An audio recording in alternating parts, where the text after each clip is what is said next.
जय श्री कृष्णा। राधे राधे सभी को। तो आज है हमारा 10वां दिन। तो कैसे हैं आप लोग? मैं आशा करता हूँ आप सभी कुशल मंगल होंगे, क्योंकि आज है नवरात्रि का 9वां दिन। आज सबने अपने घर में माता का पूजन किया होगा। तो चलिए हम अपना बिना समय गवाए हुए श्रीमद् भगवत गीता का सारांश शुरू करते हैं।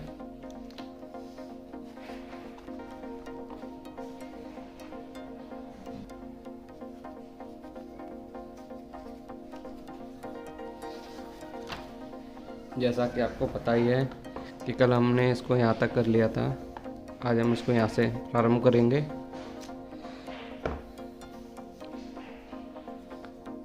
जब देहधारी जीवात्मा अपने प्रकृति को वश में कर लेता है और मन से समस्त कर्मों का परित्याग कर देता है, तब वह 9 द्वारों वाले नगर भौतिक शरीर में बिना कुछ किए कराए सुखपूर्वक रहता है। देहधारी जीवात्मा 9 द्वारों वाले नगर में वास करता है। शरीर अथवा नगर रूपी शरीर में कार्य प्राकृतिक गुणों द्वारा स्वतः संपन्न होते हैं। शरीर की परिस्थितियों के अनुसार रहते हुए भी जीव इच्छानुसार इन परिस्थितियों के परे हो सकता है। अपनी परा प्रकृति को विस्तृत करने के ही कारण वह अपने शरीर को समझ बैठता है और इसलिए कष्ट पाता है। कृष्ण भावनामृत के द्वारा वह अपनी वास्तविक स्थिति को पुनः प्राप्त कर सकता है और इस देह बंधन से मुक्त हो सकता है। अतः ज्यों कोई कृष्ण भावनामृत को प्राप्त होता है, तुरंत ही वह शारीरिक कार्यों से सर्वथा विलग हो जाता है। ऐसे संयमित जीवन में जिसकी उसकी कार्यप्रणाली में परिवर्तन आ जाता है, वह 9 द्वारों वाले नगर में सुखपूर्वक निवास करता है। ये 9 द्वार इस प्रकार हैं।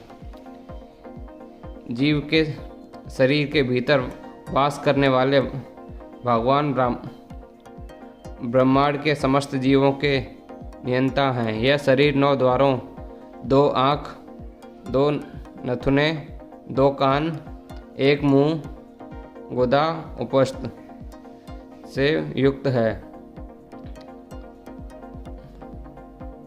बद्धावस्था में जीव अपने आपको शरीर मानता है, किंतु जब वह अपनी पहचान अपने अंतर के भगवान से करता है तो वह शरीर में रहता है, वह भी भगवान की भांति मुक्त हो जाता है। अतः कृष्ण भावना भावित व्यक्ति शरीर के बाहर तथा आंतरिक दोनों कर्मों से मुक्त रहता है। शरीर रूपी नगर का स्वामी देहधारी जीवात्मा ना तो कर्म का सृजन करता है, ना ही लोगों को कर्म करने के लिए प्रेरित करता है, ना ही कर्म फल की रचना करता है। यह सब तो प्रकृति के गुणों द्वारा ही किया जाता है। जैसा कि 7वें अध्याय में बताया जाएगा, जीव तो परमेश्वर की शक्तियों से एक है, किंतु वह भगवान की अपरा प्रकृति है जो पदार्थ से भिन्न है। संयोगवश परा प्रकृति या जीव अनादिकाल से प्रकृति अपरा से संपर्क में रहा है। जिस नाशवान शरीर या भौतिक आवास को वह प्राप्त करता है, वह अनेक कर्मों और उनके फलों का कारण है। ऐसे बद्ध वातावरण में रहते हुए मनुष्य अपने आप को अज्ञानवश शरीर मानकर शरीर के कर्म फलों का भोग करता है। अनंत काल से उपर्जित यह अज्ञान ही शारीरिक सुख दुख का कारण है। ज्यों ही जीव शरीर के कार्यों में पृथक हो जाते हैं, त्यों ही वह कर्म बंधन से मुक्त हो जाते हैं। जब तक वह शरीर रूपी नगर में निवास करता है, तब तक वह इसका स्वामी प्रतीत होता है, किंतु वास्तव में वह ना तो इसका स्वामी होता है और ना ही इसके कर्मों तथा फलों का नियंता ही। वह तो इस भवसागर के बीच जीवन संघर्ष में रत प्राणी है, सागर की लहरों में उछलती रहती है, किंतु उन पर उसका वश नहीं चलता। उसके उद्धार एकमात्र साधन है कि वह दिव्य कृष्ण भावनामृत द्वारा समुद्र से के बाहर आए। इसी के द्वारा समस्त अशांति से उसकी रक्षा हो सकती है।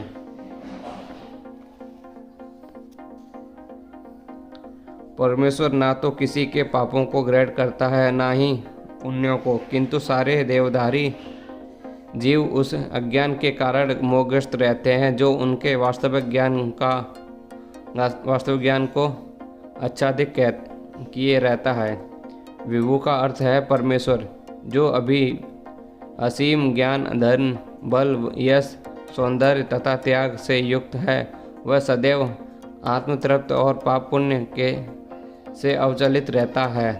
वही किसी भी जीव के लिए विशिष्ट परिस्थिति नहीं उत्पन्न करता, अपितु जीव अज्ञान से मोहित होकर जीवन की ऐसी परिस्थितियों की कामना करता है जिसके कारण कर्म तथा फल की श्रृंखला आरंभ होती है। जीव पराप्रकृति के कारण ज्ञान से पूर्ण है, तो भी वह अपनी सीमित शक्ति के कारण अज्ञान के वशीभूत हो जाता है। भगवान सर्वशक्तिमान है, किंतु जीव नहीं। भगवान विभु अर्थात सर्वज्ञ है, किंतु जीव अड़ु है। जीवात्मा में इच्छा करने की शक्ति है, किंतु ऐसी इच्छा की पूर्ति सर्वशक्तिमान भगवान द्वारा ही की जाती है। अतः जब जीव अपनी इच्छाओं से मोहग्रस्त हो जाता है तो भगवान उसे अपनी इच्छा पूर्ति करने देते हैं, किंतु किसी परिस्थितियों विशेष में इच्छित कर्मों तथा फलों के लिए उत्तरदायी नहीं होते। अतः मोहग्रस्त होने से देहधारी जीव अपने को परिस्थितिज शरीर मान लेता है और जीवन के क्षणिक दुख या सुख का भोगता है। भगवान परमात्मा रूप में जीव का चिरसंगी रहते हैं, परंतु वह प्रत्येक जीव की इच्छाओं को उसे उसी तरह समझते हैं जिस तरह फूल के निकट रहने वाला फूल की सुगंध को। इच्छा जीव को बद्ध करने के लिए सूक्ष्म बंधन से भगवान मनुष्य की योग्यता के अनुसार उसकी इच्छा को पूरा करते हैं। आपन सोचे होत ना प्रभु, सोचे तत्काल। अतः व्यक्ति अपनी इच्छाओं को पूरा करने के में सर्वशक्तिमान नहीं होता, किंतु भगवान इच्छाओं की पूर्ति कर सकते हैं। वे निपक्ष होने के कारण स्वतंत्र अणुजीवियों की इच्छाओं में व्यवधान नहीं डालते, किंतु जब कोई कृष्ण की इच्छा करता तो भगवान उसकी विशेष चिंता करते हैं और उसे इस प्रकार प्रोत्साहित करते हैं कि भगवान को प्राप्त करने की उसकी इच्छा पूरी हो, वह सदैव सुखी रहे। अतः वैदिक मंत्र पुकार कर कहते हैं,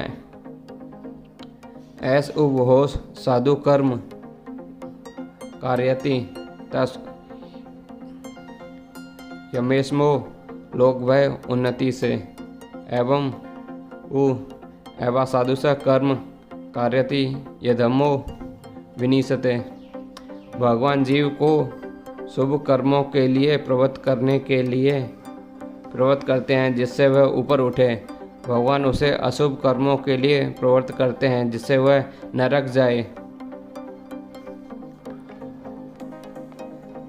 जीव अपने सुख दुख में पूर्णतः आश्रित है। परमेश्वर की इच्छा से वह स्वर्ग या नरक जाता है। जिस तरह वायु के द्वारा प्रेरित बादल, अतः देवधारी जीव कृष्ण भावना की अपेक्षा करने की अपनी अनादि प्रवृत्ति के कारण अपने लिए मोह उत्पन्न करता है। फलस्वरूप स्वभावतः सच्चिदानंद स्वरूप होते हुए भी वह अपने अस्तित्व की लघुता के कारण भगवान के प्रति सेवा करने की अपनी स्वाभाविक स्थिति को भूल जाता है और इस तरह वह अविद्या द्वारा बंदी बना लिया जाता है। अज्ञानवश जीव यह कहता है कि उसे भवबंधन के लिए भगवान उत्तरदायी है। इसकी पुष्टि देवांत सूत्र भी करते हैं। भगवान ना तो किसी के प्रति घृणा करते हैं, ना ही किसी को चाहते हैं, यद्यपि ऊपर से ऐसा प्रतीत होता है।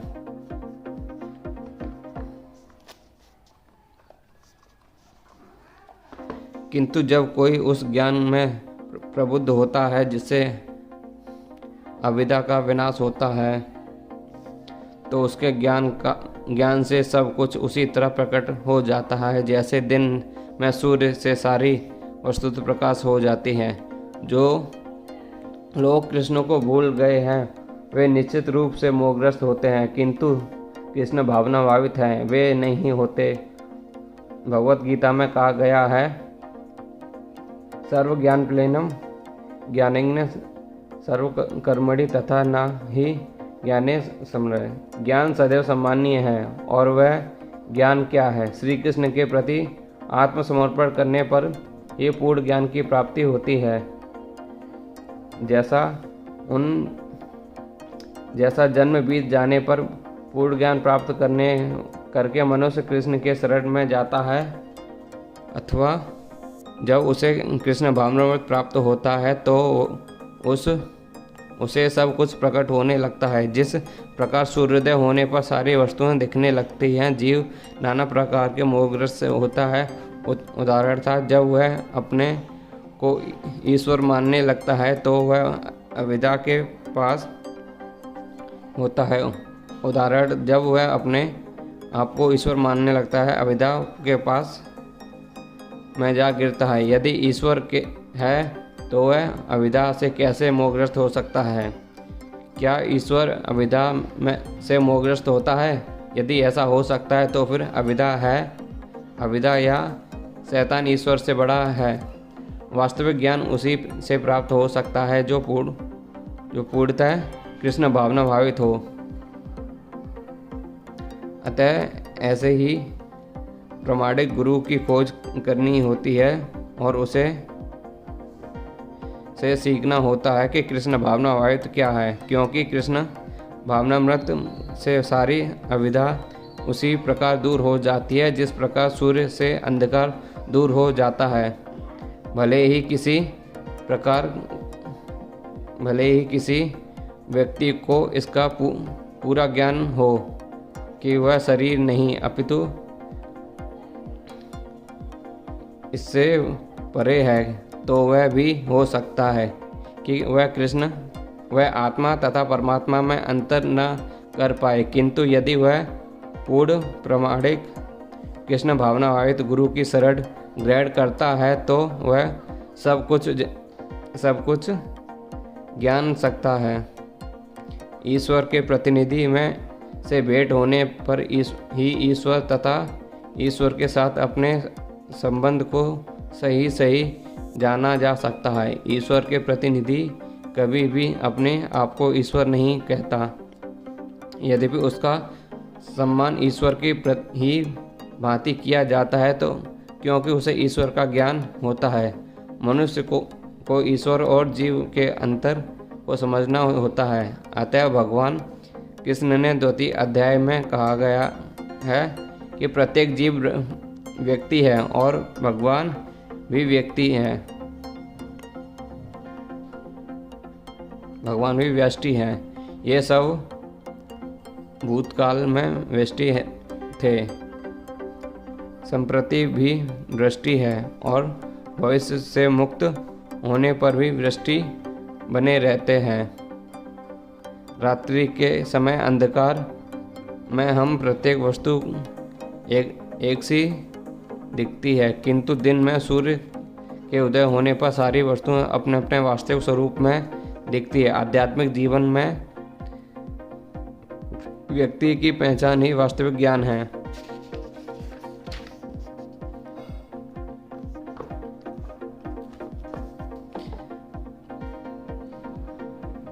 जब मनुष्य की बुद्धि, मन, श्रद्धा तथा शरण सब कुछ भगवान में स्थिर हो जाते हैं, तभी वह पूर्ण ज्ञान द्वारा समस्त कल्मश से शुद्ध हो जाता है और मुक्ति के साथ पथ पर अग्रसर होता है। परम दिव्य सत्य भगवान कृष्ण ही सारी गीता इसी घोषणा पर केंद्रित है कि कृष्ण श्री भगवान हैं। यही समस्त वेदों का अभिमत है। पर तत्व का अर्थ परम सत्य है, जो भगवान को ब्रह्म परमात्मा तथा भगवान के रूप में जानने वालों द्वारा समझा जाता है। भगवान की ही इस परम तत्व की पराकाष्ठा है कि उनसे बढ़कर कुछ नहीं। भगवान कहते हैं कि कृष्ण निराकार ब्रह्म का ही अनुमोदन करते हैं, ब्राह्मण ही प्रतिष्ठानम। अतः सभी प्रकार के कृष्ण परम सत्य हैं, परतत्व हैं, जिनके मन में बुद्धि, श्रद्धा तथा सरल कृष्ण में है, अर्थात जो पूर्णतः कृष्ण भावना भावित है। उनके सारे कल्मश धुल जाते हैं और उन्हें ब्रह्म संबंधी प्रत्येक वस्तु का पूर्ण ज्ञान रहता है। कृष्ण भावना वाहित व्यक्ति यह भली भांति समझ सकता है कि कृष्ण में द्वैत है, एक साथ एकता तथा भिन्नता, और ऐसे दिव्य ज्ञान से युक्त होकर वह मुक्ति पथ पर प्रस्तुत प्रगति कर सकता है। विनम्र साधु पुरुष अपने वास्तविक ज्ञान के कारण एक विद्वान तथा विनीत ब्राह्मण, गाय, हाथी, कुत्ता तथा चांडाल को समान दृष्टि संभाव से देखते हैं। कृष्ण भावना भावित व्यक्ति योनि तथा जाति में भेद नहीं मानता। सामाजिक दृष्टि से ब्राह्मण तथा चांडाल भिन्न भिन्न हो सकते हैं, अथवा योनि के अनुसार कुत्ता या गाय तथा हाथी भिन्न हो सकते हैं, किंतु विद्वान योगी की दृष्टि में शरीरगत भेद अर्थहीन होते हैं। इसका कारण परमेश्वर से है, उनका संबंध है, और परमेश्वर परमात्मा के रूप में हर एक हृदय में स्थिर है। परम सत्य का ऐसा ज्ञान वास्तविक यथार्थ ज्ञान है। यहाँ तक विभिन्न जातियों या विभिन्न योनियों में शरीर का संबंध है। भगवान सबों पर समान रूप से दयालु हैं, क्योंकि वे प्रत्येक जीव को अपना मित्र मानते हैं। फिर भी जीवों की समस्त परिस्थितियों में वे अपना परमात्मा स्वरूप बनाए रखते हैं।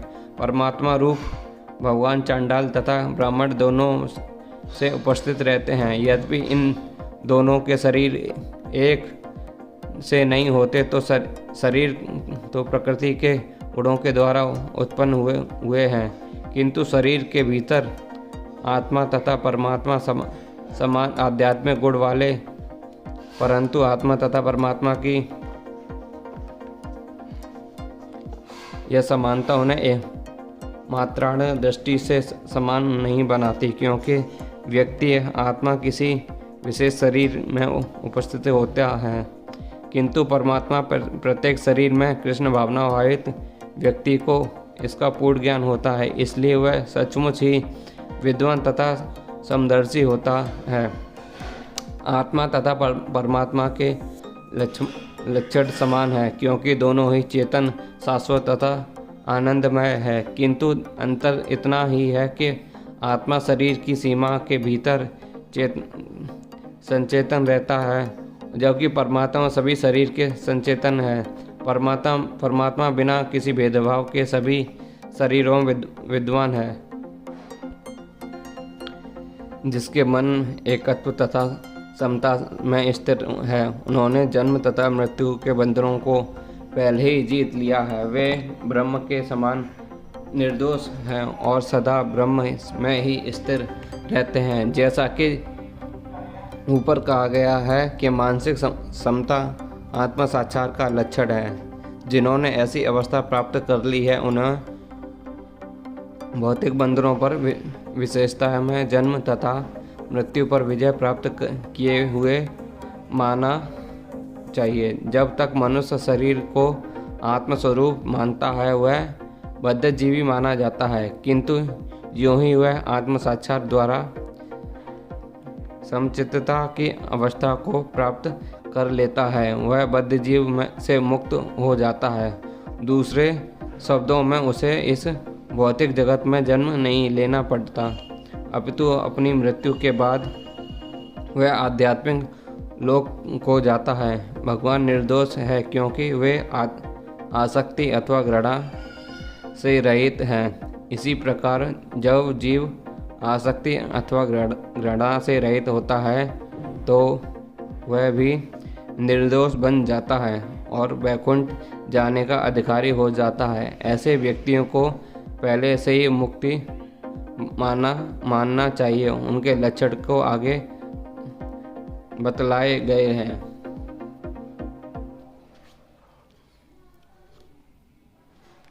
जो ना तो प्रिय वस्तु को पाकर हर्षित होता है, ना ही अप्रिय को पाकर विचलित होता है।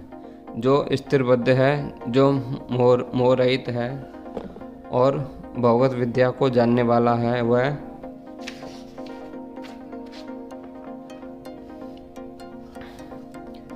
पहले से ही ब्रह्म में स्थिर रहता है। यहाँ पर स्वरूप प्रसिद्ध व्यक्ति के लक्षण दिए गए हैं। पहला लक्षण यह है कि उसमें शरीर और आत्म तत्व के तादात्म्य का भ्रम नहीं रहता। वह भली भांति जानता है कि यह शरीर नहीं है, अपितु भगवान का एक अंश है। यह कुछ प्राप्त होने पर ना तो उसे प्रसन्नता होती है और ना ही शरीर में की कुछ हानि होने पर शोक होता है। मन की यह स्थिरता स्थिर बुद्धि या आत्म बुद्धि कहलाती है। अतः वह ना तो स्थूल शरीर को आत्मा मानने की भूल करके मोहग्रस्त होता है और ना ही शरीर को स्थायी मानकर आत्मा के अस्तित्व को ठुकराता है। इस ज्ञान के कारण वह परम सत्य अथवा ब्रह्म परमात्मा तथा भगवान के ज्ञान को भली भांति जान लेता है। इस प्रकार वह अपने स्वरूप को जानता है और परम ब्रह्म से हर बात में तदाकार होने का कभी यत्न नहीं करता। इसे ब्रह्म साक्षात्कार या आत्म साक्षात्कार कहते हैं। ऐसे स्थिर बुद्धि व्यक्ति कृष्ण भावनामृत कहलाती है।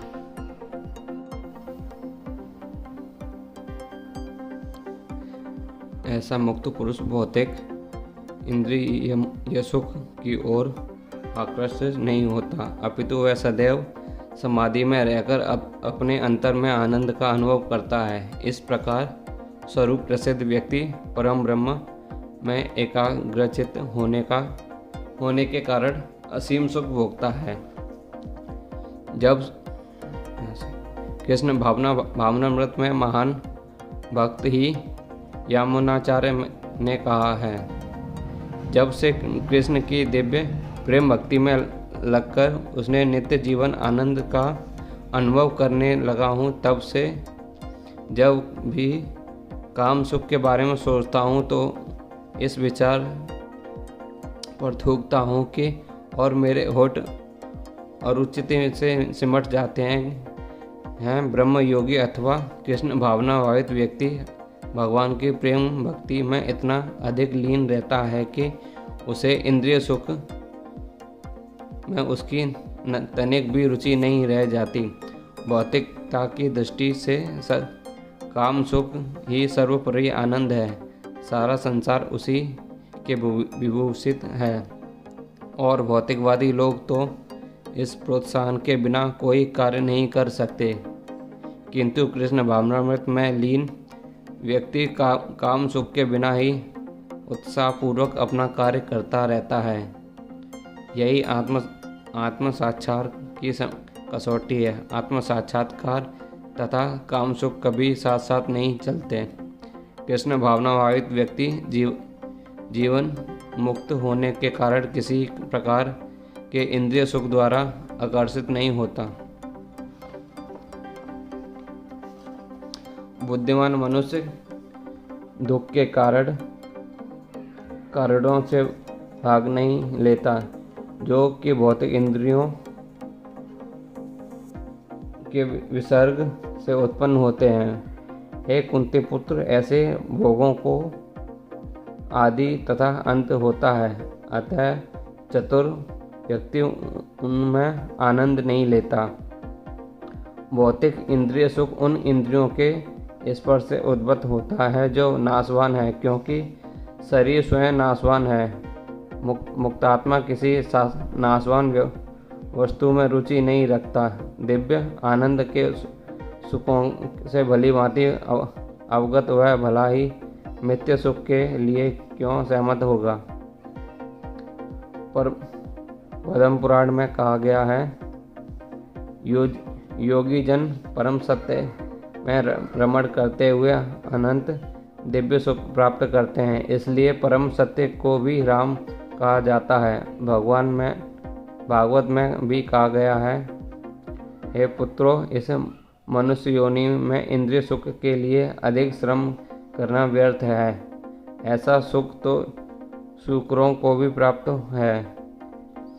इसकी अपेक्षा तुम्हें इस जीवन में तप करना चाहिए, जिससे तुम्हारा जीवन पवित्र हो जाए और तुम असीम दिव्य सुख प्राप्त कर सको। अतः जो यथार्थ योगी या दिव्य ज्ञानी है, वे इंद्रिय सुखों की ओर आकर्षित नहीं होते, क्योंकि ये निरंतर भवरोग के कारण है। जो भौतिक सुख के प्रति जितना ही आसक्त होता है, उसे उतना ही अधिक दुख मिलते हैं।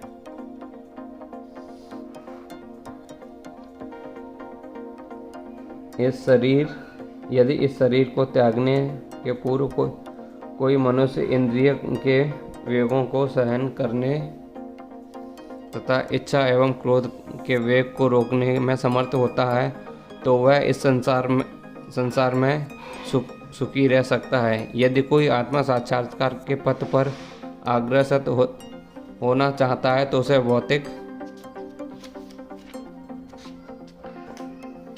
इंद्रियों के वेग को रोकने का प्रयत्न करना चाहिए। वे वेग वाणी वेग, क्रोध वेग, मनोवेग, उदर वेग, उपरसव वेग तथा जिह्वा वेग। जो व्यक्ति इन विभिन्न इंद्रियों के वेगों को तथा मन को वश में करने में समर्थ है, वह गोस्वामी या स्वामी कहलाता है। ऐसे गोस्वामी नितांत संयमित जीवन बिताते हैं और इंद्रिय के वेगों को तिरस्कार करते हैं। भौतिक इच्छाएं पूर्ण न होने पर क्रोध उत्पन्न होता है और इस प्रकार मन, नेत्र तथा वक्षस्थल उत्तेजित होते हैं। अतः इस प्रकार का परित्याग करने की पूर्ण मनुष्य को इस वश में करने का अभ्यास करना चाहिए। जो ऐसा कर सकता है वह स्वरूप प्रसिद्ध माना जाता है और आत्म साक्षात्कार की व्यवस्था में वह सुखी रहता है। योगी का कर्तव्य है कि वह इच्छा तथा क्रोध को वश में करने का भरसक प्रयत्न करे। जो अंतःकरण में सुख का अनुभव करता है, वह जो कर्मठ और अनंतकरण में ही रमण करता है, जिसका लक्ष्य अंतर्मुखी होता है, वह सचमुच पूर्ण योगी है। वह परम ब्रह्म से मुक्ति पाता है और अंततः तो ज्ञात्मा ब्रह्म को प्राप्त होता है। जब तक मनुष्य अपने अंतःकरण में सुख का अनुभव नहीं करता, तब तक भला वह सुख को प्राप्त कराने वाली वह क्रियाओं से वह कैसे छूट सकता है। मुक्त पुरुष वास्तविक अनुभव द्वारा सुख भोगता है। अतः वह किसी भी ध्यान में मौन भाव से बैठकर अंतःकरण में जीवन के कार्यकलापों का आनंद लेता है। ऐसा मुक्त पुरुष कभी भौतिक सुख की कामना नहीं करता। यह अवस्था ब्रह्मभूत कहलाती है, जिसे प्राप्त करने पर भगवत धाम जाना निश्चित है। जो लोग संशय में उत्पन्न होने वाले द्वैत से परे हैं, जिनके मन आत्म साक्षात्कार में रत हैं, जो समस्त जीवों को कल्याणकार करने में सदैव व्यस्त रहते हैं और वे जो समस्त पापों से रहित हैं, वे ब्रह्म निर्माण युक्त को प्राप्त होते हैं। केवल वही व्यक्ति सभी जीवों के कार्यकलापों में रत कहा जाएगा जो पूर्णतः कृष्ण भावना भावित है। जब व्यक्ति को यह वास्तविक ज्ञान हो जाता है जाता है कि कृष्ण ही सभी वस्तुओं के उद्गम है। तब तक वह भी कर्म करता है, सबों के हित को ध्यान में रखकर करता है। परम भोक्ता, परम नियता तथा परम सखा कृष्ण को भूल जाना मानवता के क्लेशों का कारण है। अतः समग्र मानवता के लिए कार्य करना सबसे बड़ा कार्य कल्याणकार है। कोई भी मनुष्य ऐसे श्रेष्ठ कार्य में तब तक नहीं लग पाता जब तक वह स्वयं मुक्त ना हो। कृष्ण भावना भावित मनुष्य के हृदय में कृष्ण की सर्वोच्चता पर बिल्कुल संदेह नहीं रहता। वह इसलिए संदेह नहीं रहता क्योंकि वह समस्त पापों से रहित होता है। ऐसा यह देवी प्रेम जो व्यक्ति मानव समाज का भौतिक कल्याण करने में ही व्यर्थ रहता है, वह वास्तव में किसी भी सहायता नहीं करता। शरीर तथा मन की क्षणिक खुशी संतोषजनक नहीं होती। जीवन संघर्ष में कठिनाइयों का वास्तविक कारण मनुष्य द्वारा परमेश्वर से अपने संबंध को विस्मृति में ढूंढा जा सकता है। जब मनुष्य कृष्ण के साथ अपने संबंध के प्रति पूर्णतः संचेत रहता है तो वह वास्तव में मुस्तफा होता है, भले ही वह भौतिक शरीर के जाल में फंसा हो। जो क्रोध तथा समस्त भौतिक इच्छाओं से रहित है, जो स्वरूप प्रसिद्ध आत्मसंयमी है और संदिग्ध के लिए निरंतर प्रयास करते हैं, उनकी मुक्ति निकट भविष्य में सुनिश्चित है। मोक्ष के लिए सतत प्रयत्नशील रहने वाले साधु पुरुष में से जो कृष्ण भावना भावित होता है वह सर्वश्रेष्ठ है। इस तथ्य की पुष्टि भागवत में इस प्रकार हुई है।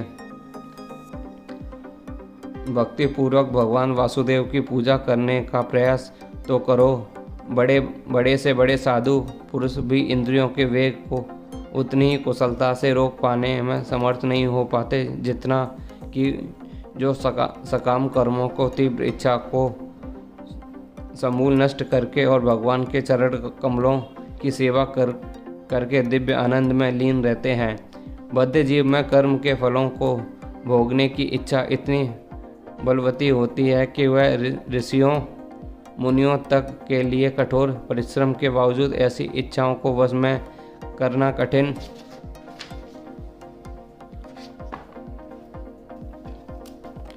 होता है। जो भगवत भक्त कृष्ण चेतना में निरंतर भक्ति करता है और आत्म साक्षात्कार में सिद्ध होता है, वह शीघ्र ही मुक्ति प्राप्त करता है। आत्म साक्षात्कार का पूर्ण ज्ञान होने से वह निरंतर समाधि स्थित रहता है। ऐसे ही एक उदाहरण दिया जा रहा है। मछली, कछुआ तथा पक्षी केवल दृष्टि, चिंतन तथा स्पर्श से संबंधित से अपनी संतानों को पालते हैं। हे पद्मज, मैं भी उसी तरह करता हूँ। मछली अपने बच्चों को केवल देखकर बड़ा करती है। कछुआ केवल चिंतन द्वारा अपने बच्चों को पालता है। कछुआ अपने अंडे स्थल में देता है और स्वयं जल में रहने के कारण निरंतर अंडों का चिंतन करता रहता है। इस प्रकार भगवत भक्त भगवत धाम से दूर स्थित रहकर भी भगवान का चिंतन करके कृष्ण भावनामृत द्वारा उनके धाम पहुंच सकता है।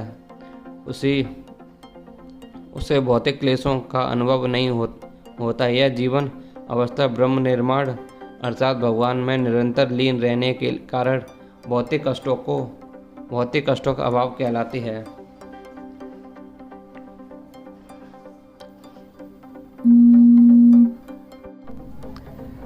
समस्त इंद्रिय विषयों को बाहर करके दृष्टि को भौहों के मध्य में केंद्रित करके प्राण तथा अपान वायु को नथनों के भीतर रोककर और इस तरह मनु इंद्रियों तथा बुद्धि को वश में करके बोध मोक्ष को लक्ष्य बनाता है, वह योगी इच्छा या भय तथा क्रोध से रहित हो जाता है।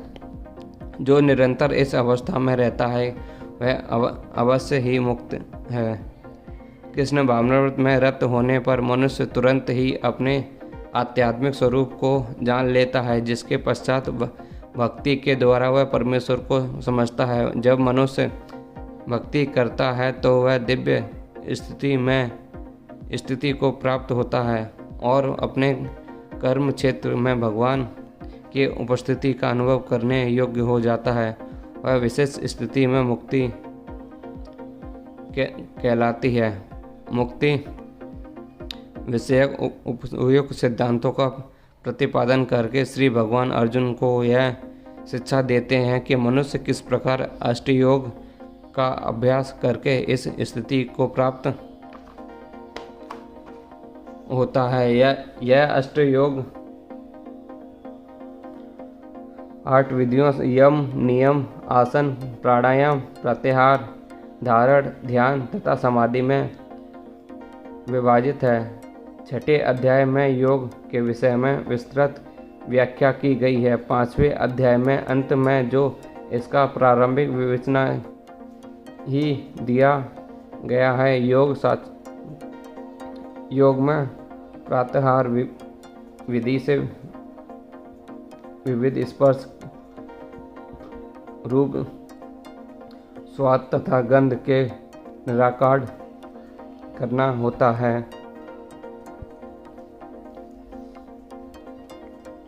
और तब दृष्टि को दोनों मोहों के बीच लाकर अधखुली पलकों से उसे नासाक पर केंद्रित करना है।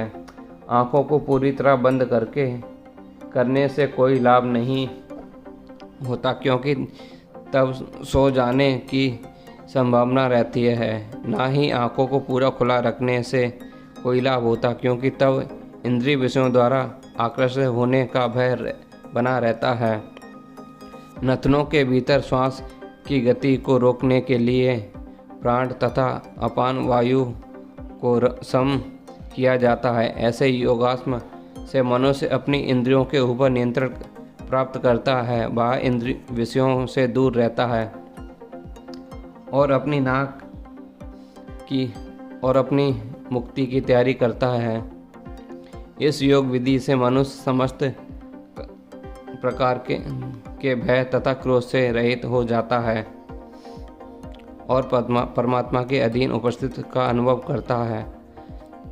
दूसरे शब्दों में कृष्ण भावना योग के सिद्धांतों को संपन्न करने की सरलतम विधि है। अगले अध्याय में इसकी विस्तार से व्याख्या होगी, किंतु कृष्ण भावना भावित व्यक्ति सदैव भक्ति में लीन रहता है, जिससे उसकी इंद्रियों के अन्यंत वितरण प्रवृत्त होने का भय नहीं रह जाता।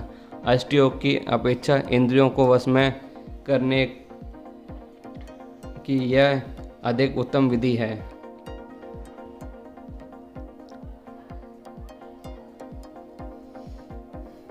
मुझे समस्त यज्ञों तथा तपस्याओं का परम भोक्ता, समस्त लोकों देवताओं का परमेश्वर एवं समस्त जीवों का उपकारी एवं हितैषी जानकर मेरे भावनामृत से पूर्ण पुरुष भौतिक गुणों से शांति लाभ प्राप्त करता है। माया के वशीभूत सारे बद्ध जीव इस संसार में शांति प्राप्त करने के लिए उत्सुक रहते हैं, किंतु भगवत गीता के इस अंश में वर्णित शांति के सूत्र को नहीं जानते। शांति का सबसे बड़ा सूत्र है कि भगवान कृष्ण समस्त मानवीय कर्मों के भोक्ता हैं। मनुष्य को चाहिए कि प्रत्येक वस्तु भगवान की दिव्य सेवा में अर्पित कर दी, क्योंकि वे ही समस्त लोकों तथा उनमें रहने वाले देवताओं के स्वामी हैं। उनसे बड़ा कोई नहीं है। वे बड़े से बड़े देवता शिव तथा ब्रह्म से भी महान हैं। वेदों में भगवान को तत्समयी का एवं परमेश्वर कहा गया है। माया के वशीभूत होकर सारे जीवन सर्वत्र अपना प्रभुत्व जानता है, लेकिन वास्तविकता तो यह है कि सर्वत्र भगवान की माया प्रभुत्व है। भगवान प्रकृति माया के स्वामी हैं और बद्धजीव प्रकृति के कठोर अनुशासन से अंतर्गत हैं। जब तक कोई इन तथ्यों को समझ नहीं लेता तब तक वह संसार की व्यक्ति या समष्टि रूप से शांति प्राप्त कर पाना संभव नहीं है। कृष्ण भावनामृत का यही अर्थ है कि भगवान कृष्ण परमेश्वर हैं तथा देवताओं सहित सारे जीव उनके आश्रित हैं। पूर्ण कृष्ण भावनामृत में रहकर ही पूर्ण शांति प्राप्त की जा सकती है। यह 5वां अध्याय कृष्ण भावनामृत की, जिसे सामान्यतः कर्मयोग कहते हैं, व्यवहारिक व्याख्या है। यहाँ पर इस प्रश्न का उत्तर दिया गया है कि कर्मयोग से मुक्ति किस तरह प्राप्त होती है। कृष्ण भावनामृत में कार्य करने का अर्थ परमेश्वर के रूप से भगवान के पूर्ण ज्ञान के साथ कर्म करना। ऐसा कर्म दिव्य ज्ञान से भिन्न नहीं होता। प्रत्यक्ष भावनामृत भक्ति योग है और ज्ञान योग वह पथ है जिससे भक्ति योग प्राप्त किया जा सकता है। कृष्ण भावनामृत का अर्थ है परमेश्वर के साथ अपने संबंध का ज्ञान पूर्वक प्राप्त करके कर्म करना, और इस चेतना की पूर्णता का अर्थ है कि कृष्ण या श्री भगवान का पूर्ण ज्ञान शुद्ध जीव भगवान के अंश रूप में ईश्वर अशाश्वत दास है। वह माया पर प्रभुत्व जताने की इच्छा से ही माया के संपर्क में आता है और वह उसके कष्टों का मूल कारण है। जब तक वह पदार्थ के संपर्क में रहता है उसे भौतिक अवस्थाओं के लिए ही कर्म करना पड़ता है, किंतु कृष्ण भावनामृत उसे पदार्थ की परिधि में स्थिर होते हुए भी आध्यात्मिक जीवन में ले आता है, क्योंकि भौतिक जगत में सारे भक्ति का अभ्यास करने पर जीव का दिव्य स्वरूप पुनः प्रकट होता है। जो मनुष्य जितना ही प्रगत है वह उतना ही पदार्थ का बंधन से मुक्त रहता है। भगवान किसी का पक्षपात नहीं करते। यह तो कृष्ण भावनामृत के लिए व्यक्तिगत व्यवहारिक कर्तव्य पालन पर निर्भर करता है, जिससे मनुष्य इंद्रियों पर नियंत्रण प्राप्त करके इच्छा तथा क्रोध के प्रभाव को जीत लेता है, और जो कोई उपयुक्त काम इच्छाओं को वश में करके कृष्ण भावनामृत में दृढ़ रहता है वह ब्रह्म निर्माण या दिव्य अवस्था को प्राप्त होता है। कृष्ण भावनामृत में अष्टयोग पद्धति का स्वयं अभ्यास होता है, क्योंकि इसे अंतिम लक्ष्य की पूर्ति होती है। यम नियम आसन प्राणायाम प्राणायाम धारण ध्यान तथा समाधि के अभ्यास द्वारा धीरे धीरे प्रगति हो सकती है, किंतु भक्ति योग में तो ये प्रस्तावना के स्वरूप में है, क्योंकि केवल इसी से मनुष्य में शांति व पूर्ण शांति प्राप्त हो सकती है। यही जीवन की परम सिद्धि है। इस प्रकार श्रीमद् भगवत के 5वें अध्याय कर्मयोग कृष्ण भावना भावित कर्म का भक्ति वेदांत तात्पर्य पूर्ण हुआ। जय श्री कृष्ण, राधे राधे सभी को। तो आज हमारा यहाँ पे 5वां अध्याय समाप्त होता है। अब हम कल अपने 6वें अध्याय ध्यान योग पे और प्रस्थान करेंगे। तो सभी को जय श्री कृष्ण, राधे राधे। ऐसे ही हमारे वीडियो को देखते रहिए और हमको सपोर्ट करते रहिए। हरे कृष्णा हरे राम राम राम हरे हरे। तो चलिए आज का हम अपने इसको यहीं पे एंड करते हैं। बाकी कल आपसे फिर मुलाकात करते हैं।